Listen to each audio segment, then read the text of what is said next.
Hello and welcome to Video 1, Introduction to Scenic Design 2020 at Kalamazoo College. I'm delighted to be here, and I think we're going to have a lot of fun working on this class together. It'll be different. It'll be fun. So I have 6 things I wanted to share with everyone in the class on this brief introductory video. First of all, I want to talk about online learning. Second, I wanted to share a little bit about me. 3, I wanted to share about how to get a hold of me and my availability. Number 4, I wanted to talk about what we're not doing as part of the class. Number 5, what we are doing as part of the class. And then number 6, just a brief conclusion. So let me begin first with number 1, online learning. Let me tell you what I know about online learning and online teaching. Absolutely nothing. And let me tell you what I think you know about online learning. Probably a little more than I know about online teaching, but probably not a lot. Online learning and online teaching isn't something that we do at Kalamazoo College, and we shouldn't expect any of us to be very good at it. So there's going to be a lot of mistakes, that we'll have a lot of problems, we'll have a lot of opportunities and things that we need to solve along the way. We'll have a lot of hiccups along the way, and I just want to make it very clear to manage expectations. All of those problems or things that we are not going to be very good at, that's okay, right? It is okay. So it's a learning experience. I am constantly a student of a lot of things that I do. So I'm looking forward to an opportunity to learn how to maybe do this a little bit better. But we shouldn't expect any of us to be very good at it, and that's okay. Number 2, I wanted to share just a little bit about me. I've been at K for 22 years. I am the director of the theater program, which means I'm the producer, the artistic director, in charge of all the money and all the budgets. I'm also the scenic designer, the lighting designer, the sound designer, in charge of all of the technical equipment. So that's my role at the college. Also, professionally, I do international and national lighting designs. I do a lot of consulting, online forums, and things like that. So that's a little bit about my professional background. My personal background is I'm married to a phenomenally beautiful woman who is I'm so lucky to have in my life.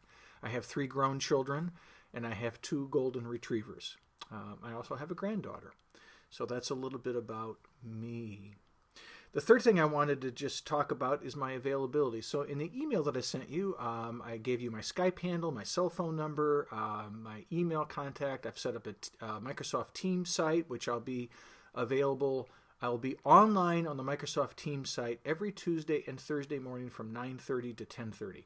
I can also have more availability if those times don't work for you, but I have committed to being online for the class for anything that you might have that you would need 9:30 to 10:30 Tuesday and Thursday mornings for the duration of the class. And I'll just kind of hang out online and do whatever I need to do, probably work on the Moodle site or syllabus or things like that. Okay, but I'm available to you. Number 4, I thought I'd share a little bit about what we are not doing as part of the class. So here's some things that we're not doing.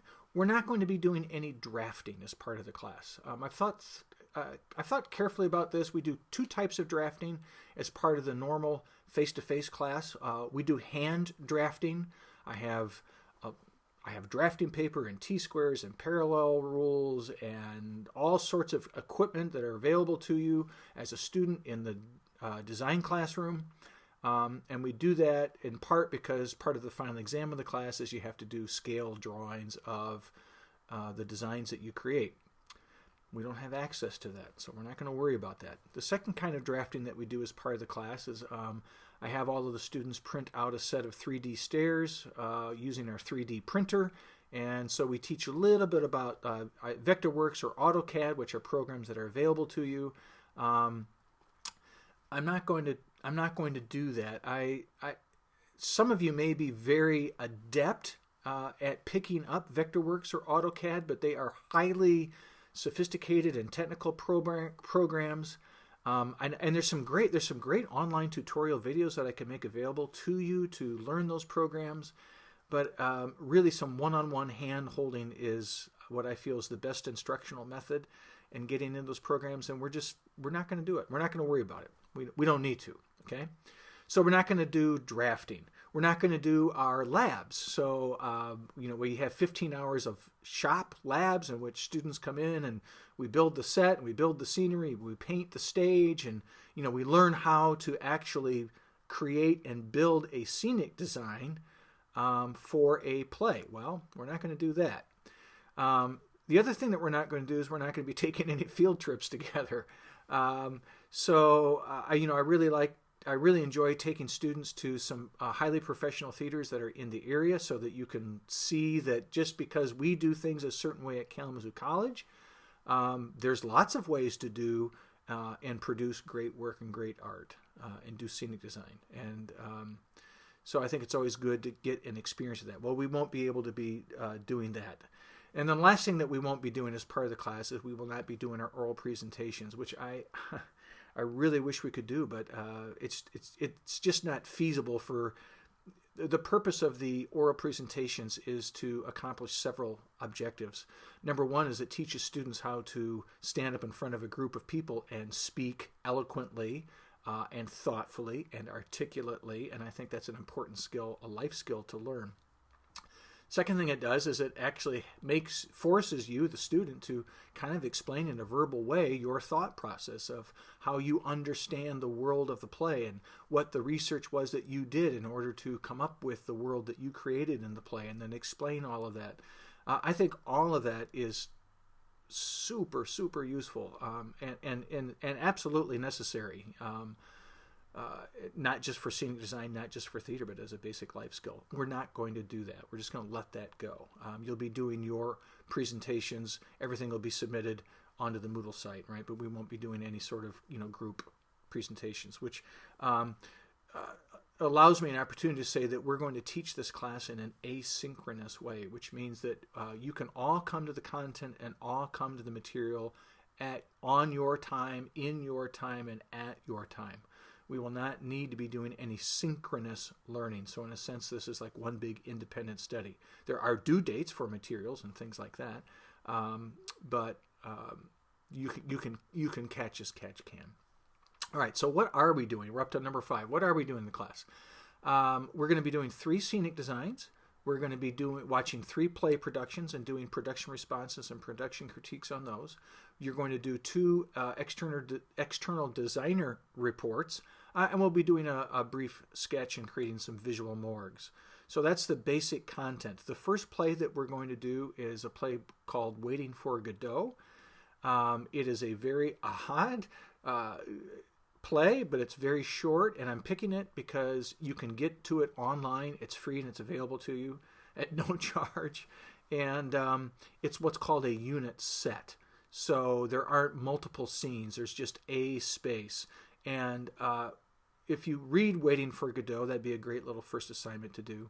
And then I will do a video on how to do a play analysis and think thoughtfully about how to sort of embrace and think about the world of the play, and I'll have some resources on the Moodle site for you as well.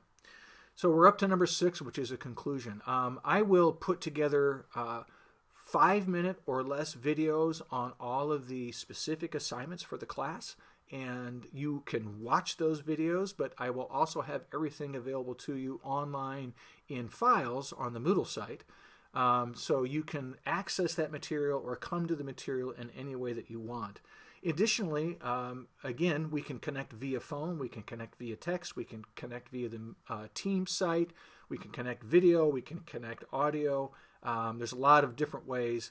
You've got my Skype handle, so there's a lot of different ways that we can connect. As you approach the material and have questions about it, I'm here and available to you and for you. So that's the class. I will put the daily class assignments up on the Moodle site. That'll be sort of page 6 of the syllabus, and I'll make that available to you. The Moodle site is alive right now, so you can access that. And then anything on the Moodle site that has a double asterisk, so like asterisk, asterisk, and then a title, all of those materials are designed specifically for this online learning session. So there's a lot of other materials on the Moodle site, All of them are interesting and useful, but the ones specific to the online learning class for spring 2020, those will begin with a double asterisk. So you'll know sort of which materials to find and which materials to access. So that's all for now. Video number 2 is going to be our Picasso drawing assignment, and that I will have that uploaded, and you can get started on that. Looking forward to it, and thanks for being part of the class.